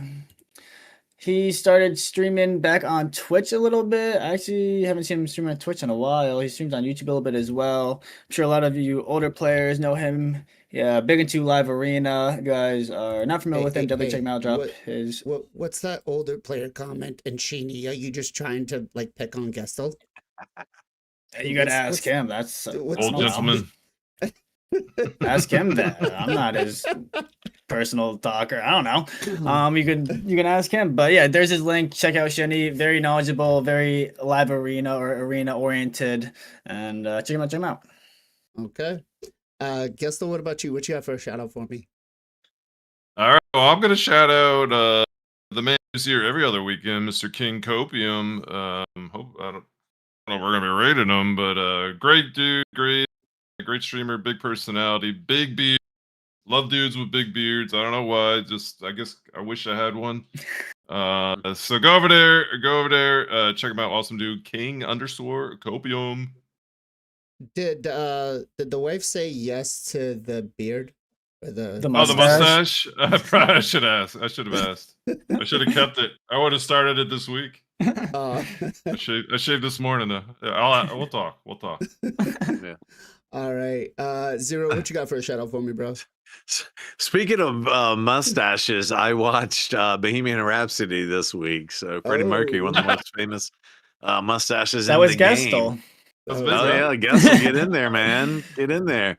Yeah, so going to go with a shout out for I Am Roblox. He was in here hanging out a little bit ago. Check out his YouTube. He streams on Twitch. I think he's actually moved away from the Twitch side of the game. So there's his YouTube. Give him some love.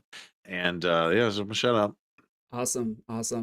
I'm gonna share this, and I want to give a shout out to Mr. BZK, because this guy, how the fuck do you put 20,000 points up in one CVC? I'm astonished. 20 million, right? Yeah, 20 million. Monsters. 20 million. Okay, on a non-PR CVC. He said, "Fuck rodents of unusual size. We're killing." Wow. It was, oh my god. When PJ I sent me was this talking about screenshot, myself. I was like, "There's no way." No, that's and I'm looking 20 million points. Put a lot of Insane. primals, probably. Yeah. That Is that the is primal that is. weekend? Was the it? No, there wasn't No, it wasn't. primals No, either. There was no it primals. No, was No the CBC, nothing. past yeah. one. Yeah, wow, that's crazy. I think he had more points on by himself than what the next clan up did, which was insane. Some of the clans don't even put up 20 million points, and this guy put up 20 million points in one CVC. Unbelievable. But big shout out to him. Thank you for allowing Final Compati to be free to play. That said, we are going to raid out to Mr. King Copium over on the Twitch side. Guys, it has been a wonderful time. Thank you all for hanging out with us for these wonderful 2 hours. We've got a couple more weeks before we go back to our 2 o'clock schedule for the podcast and get back to some normality. That said, as always, guys, much love, much appreciation. Be safe, be well, be good to each other,